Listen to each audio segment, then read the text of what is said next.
Hip politics, baby. All right. And every cough, you're just like, I know, man. I know.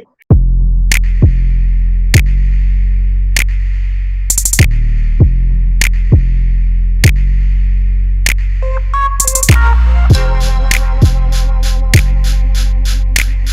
gonna count down in three, two, one.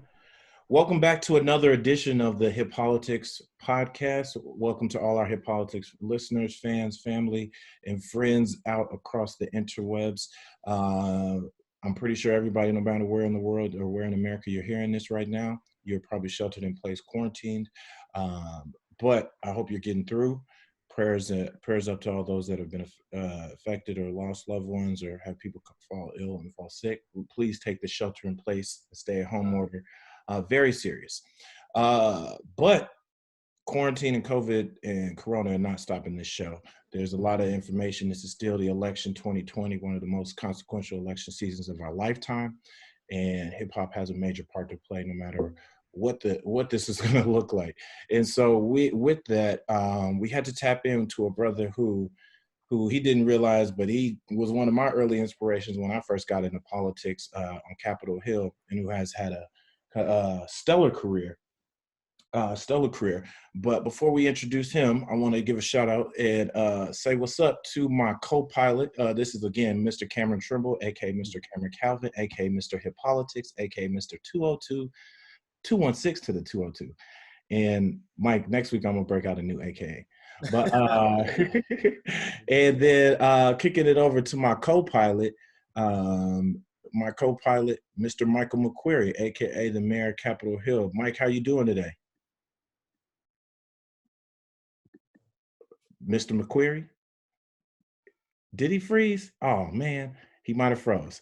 But as we get Mike back, today our very special guest is Mr. Jaime Harrison. Jaime Harrison is in South Carolina. He is the United States Senate. He's running for United States Senate against their current incumbent Lindsey Graham. He has an extensive career. Jaime was elected in 2013 as the first African American chair of the South Carolina Democratic Party.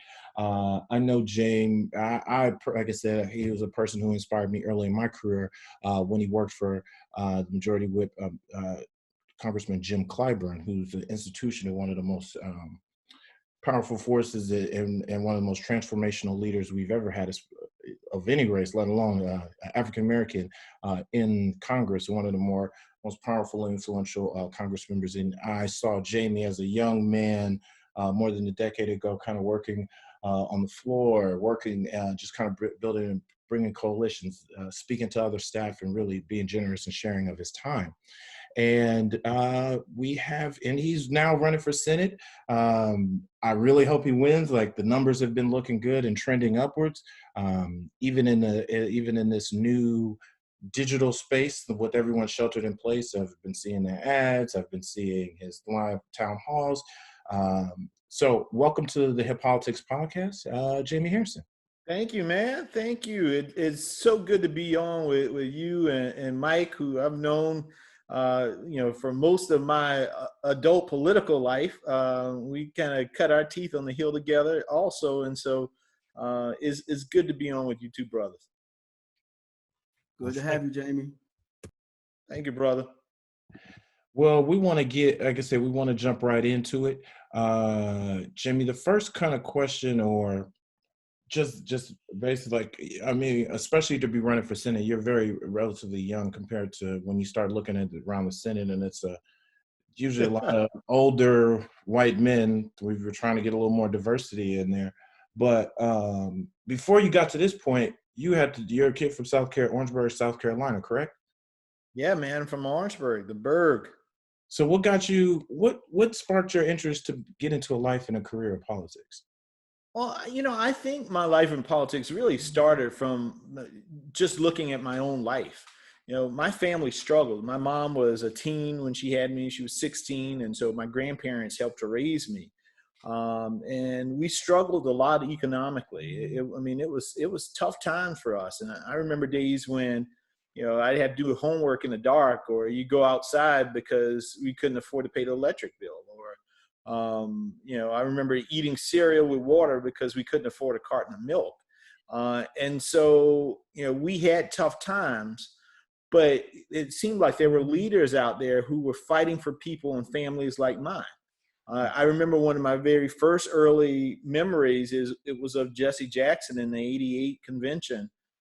This is a black man from Greenville, South Carolina, who grew up single parent household, very similar story to my own, but he was addressing the nation at this convention. And then you see people like Jim Clyburn, who became the first African-American since Reconstruction to get elected. And I saw these folks in the community, and it just jived well with the lessons I was learning from my grandparents, that you got to work hard, that even though my grandma would often say that, Jamie, even though you are the least of these, you still have an obligation to the least of these. So you have an obligation to the greater community. You would not be where you are if it weren't for a lot of folks sacrificing and doing things for you. And so all of those type of experiences together focused me on how can I make a difference in my community? And that was through politics, through public service. And that's why I'm in this. I want to make sure that little boys and little girls who are growing up in small towns like Orangeburg, or in urban areas like Columbia, or bigger areas like New York, that they get an opportunity to live the American dream, because I have been able to. I've been able to break out of that cycle of poverty to experience all the great things that this world can provide. But I want to make sure that I'm not some anomaly, that I'm some little, something that people can use as, this is that one example out of 10,000. I want to make sure that all 10,000 get that opportunity to do what they want to do and to be as great as they can be. But in order to do that, we got to change the system. In order to change the system, you got to change the leadership. And that's what I'm working on right now.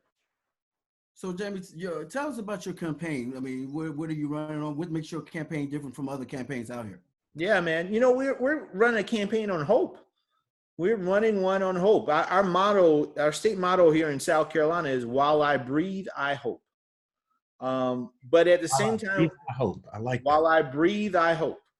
But at the same time, I learned in Bible school, faith without works is dead, right? Mm-hmm. So you can't, hope is just not enough. Hope is a huge component of it, but there's also some work that has to get done. Mm-hmm. And what we are doing, and what makes our campaign very unique and different than I think any other campaign in the country right now, is that we're not only focused on inspiring people, but we're also focused on trying to do the work right now in communities, because people are suffering. People are dealing with issues that they just need help right now. And it's not good enough for me to say, well, y'all just wait until I get elected to U.S. Senate and you wait and see what I do. That's not going to convince folks who have been stuck in the cycle of poverty for generations. And so we have launched a program embedded in my campaign called Harrison Helps. And through Harrison Helps, we go into these neighborhoods, we go into communities, and we partner with community organizations that are already on the ground. And we infuse them with either more resources or with volunteers, because we're trying to help right now, and not just after November or just to get people. We're trying to help right now. So the first thing that we did with Harrison Helps, I remember how hard it was, and I'm sure you fellows remember this. You're in school. That first few days of school are so important, particularly to young Black folks, because that's when you can bring out your new shoes, your new clothes, backpack. I mean, for me, during that time, it was the Trapper Keeper. Like, I wanted that new Trapper Keeper, and I had to have it. But there was one summer in which my mom got laid off of her job, and so she got another job, but she wasn't going to get her first paycheck until after school started. So what that meant was I would start school and not have the new clothes and not new shoes. So I remember going in, maybe it was a Wednesday or Thursday, and then one of your friends come up and go, "Hey, Jamie, man, are those your new shoes?" And I had to say, man, my mom, can't get my stuff until this weekend, but I'm going to have my new stuff next week. And I remember going in the bathroom, and I was real upset. I was emotional, and I cried about it. And I told my staff, I said, the first event I want to do for Harrison Helps is to go back home to Orangeburg and help families like my own who are struggling to get school supplies and all for the kids in their lives. And so that's what we did. We partnered with the Boys and Girls Club. We put on the largest event in the history of the Orangeburg Boys and Girls Club. 700 kids and parents showed up. We raised over $7,000, passed out over 400 backpacks filled with school supplies. And it was just a remarkable thing. I had a mom came up to me and she just thanked me so much, tears rolling down her face. And she said, man, she said, Mr. Harrison, I had no idea how I was going to get these things, but you helped me and I will never forget that. And that is what the role of a U.S. senator or a congressperson, a council person is all about, is when your constituents have hardships and problems, that you're going to do all you can to help them address that. And that's what I'm all about on this campaign. Very good. Question to that point. A lot of people I don't think are as familiar. People just hear the word Congress. I think people in the last several years, the average American or the average person in hip hop kind of knows like, oh, House of Representatives, Senate to an extent. But the Senate, there's only you would be one of 100.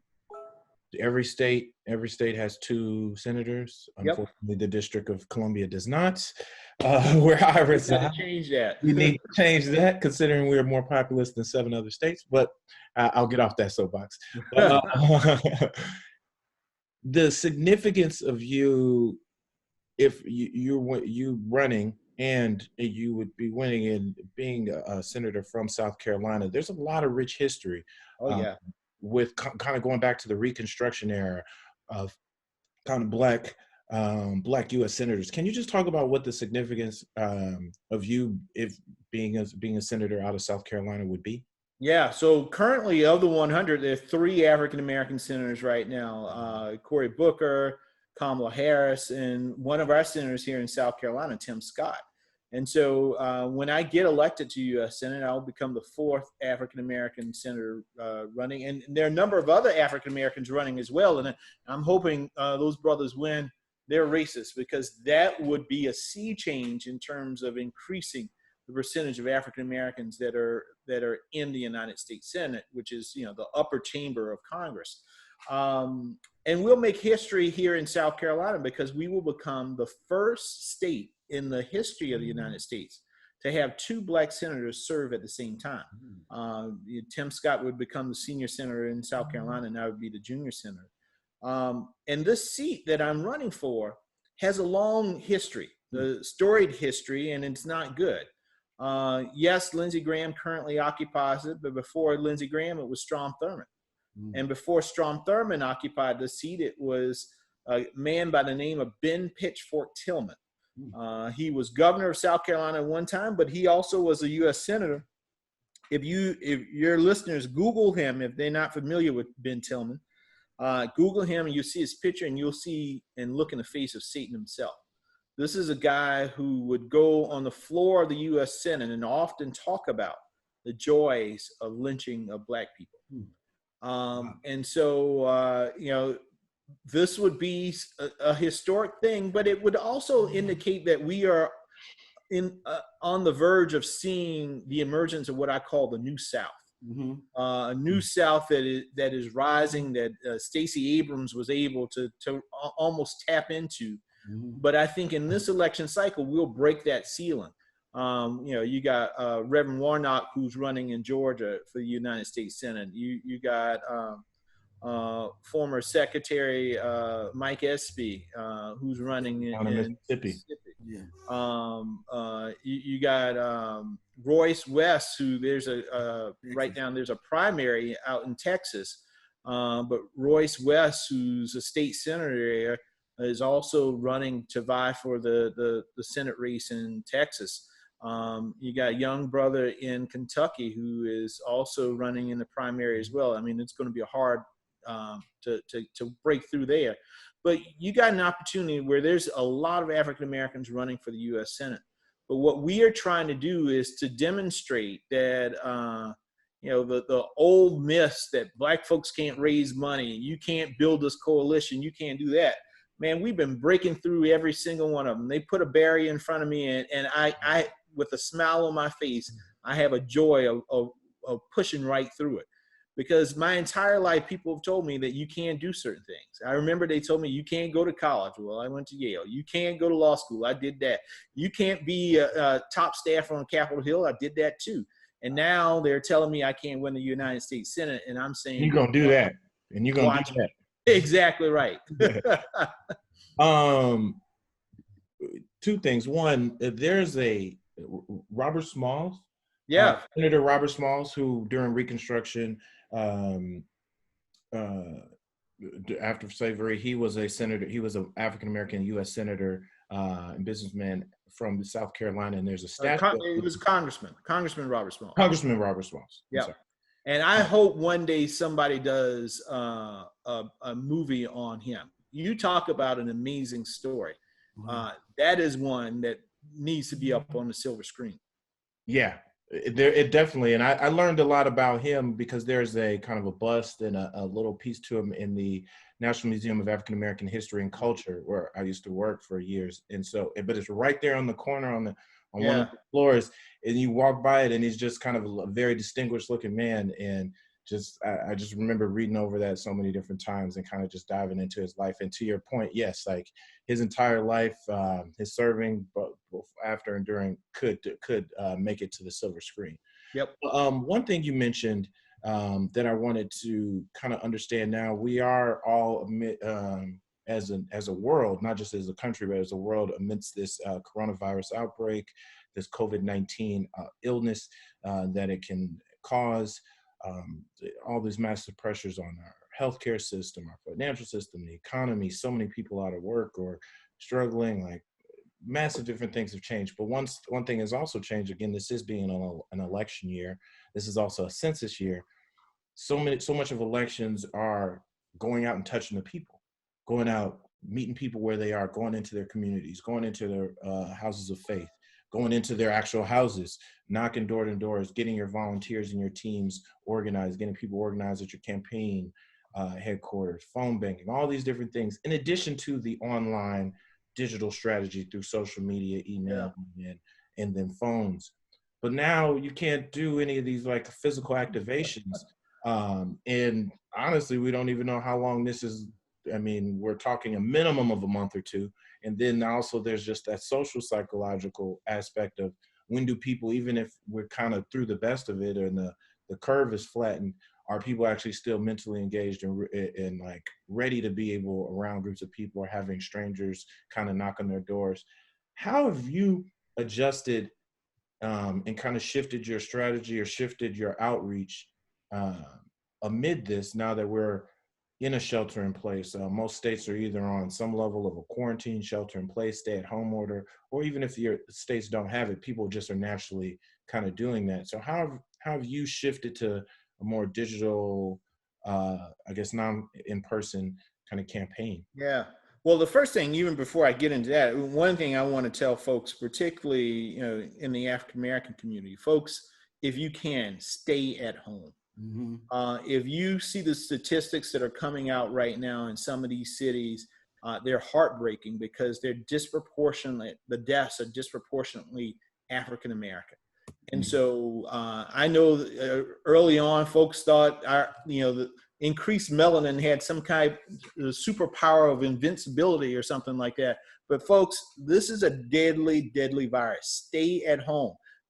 Limit your interactions with people outside of your immediate family because, again, we don't know a whole lot about this virus. And what we know right now is it's killing people. Mm-hmm. And so it's important for people to stay at home, wash your hands, wear your mask if you have to go out, and just be cautious and safe.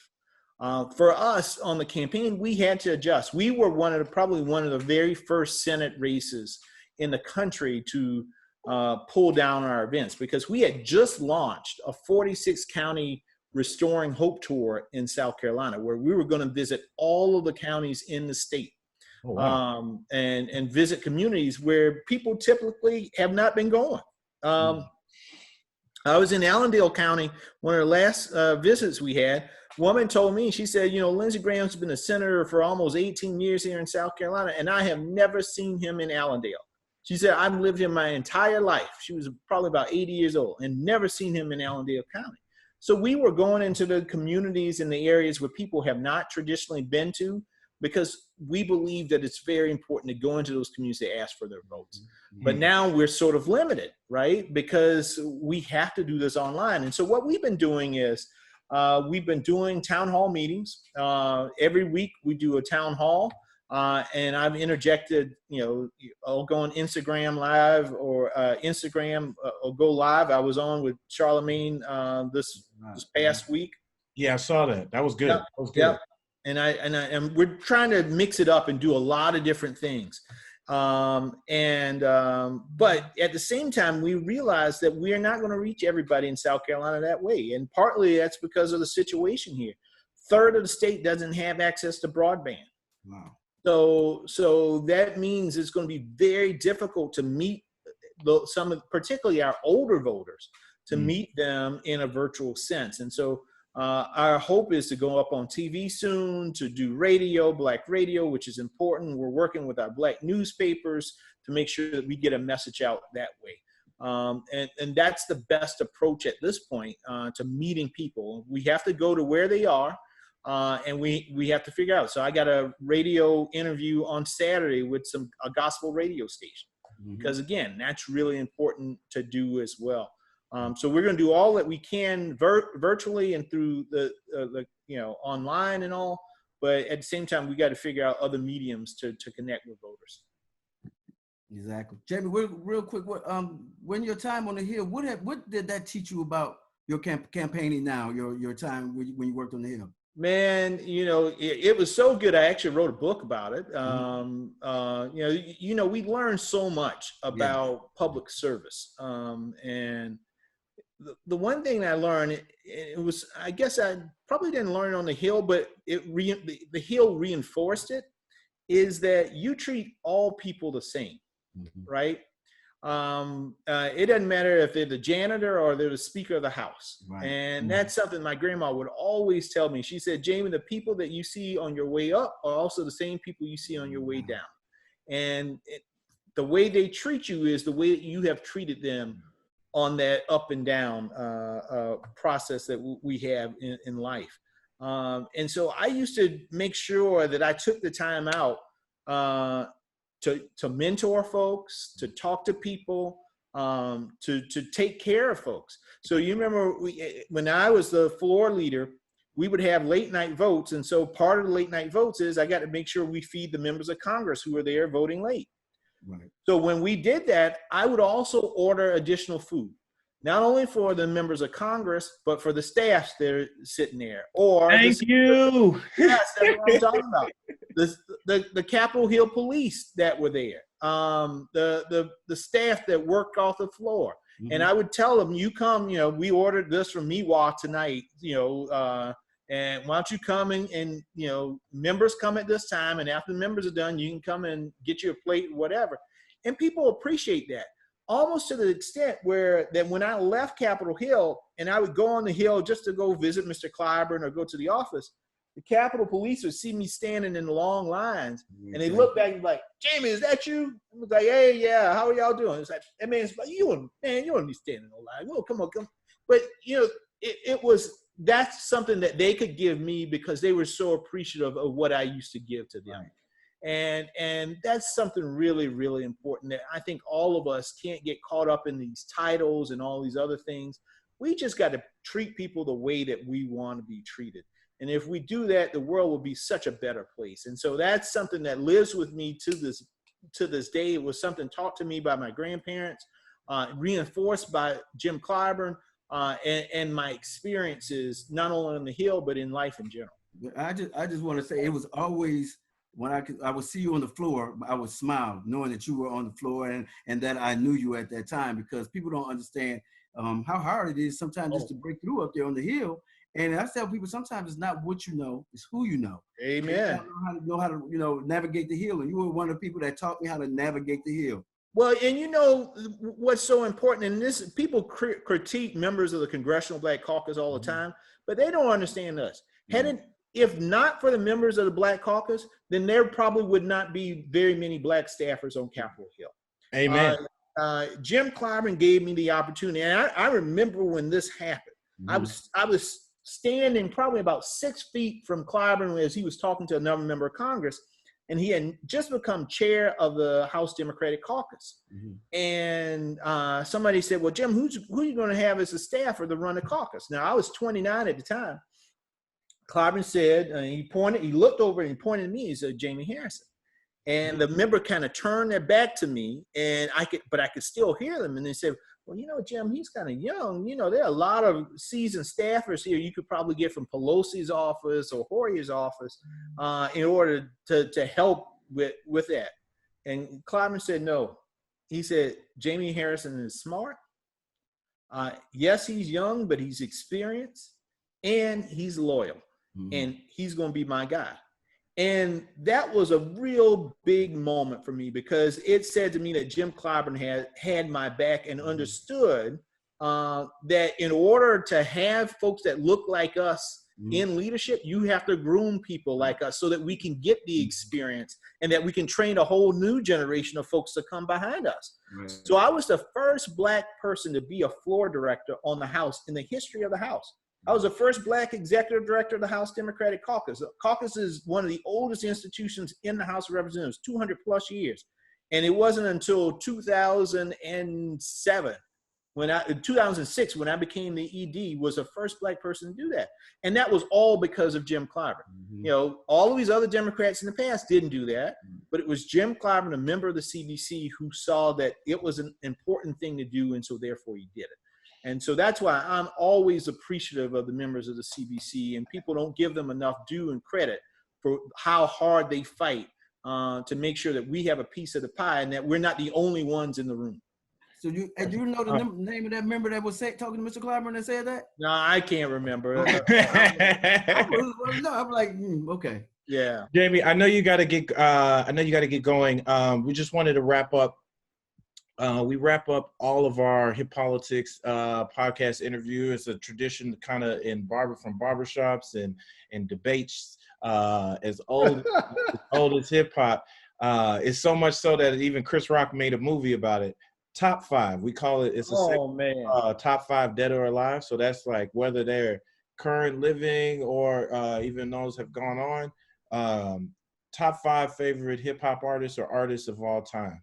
Well, and I would say I know you have a robust listening, so even if they're not hip hop influenced, perhaps. Well, listen, I grew up with my grandparents, and in the 80s and the 90s, my grandma was not going to have that type of music up in her house if it wasn't like Shirley Caesar or something, something to that extent. So when I listened to hip hop, it was mostly when I went over to friends' houses or at the dances at school or something like that. But I would say these are the ones that to this day, like when I hear it, it moves me, right? So of course, Biggie and Pac are like, if not in your top 5, I just don't know, right? I would also say, and again, I would not say these were in the top 5 of the greatest, but top 5 that I love to hear. I love Salt and Pepper. To this day, okay. To this day, I absolutely love Salt and Pepper. The Fugees were, when they came on board, it was just like something new, right? It was just like, it was taking that old soul, but also putting a new flair to it. So I would add them to it. And who's turning 50? I put Jay-Z. So there you go. The 5 that I love. Again, I would not say solid 5. That's a solid 5. Yeah, that's good. Yeah. So, Biggie, the Fugees, Salt and Pepper, and Jay-Z. That's a strong 5. I give you that. Okay. If you had any closing words, we wanted to say thank you again.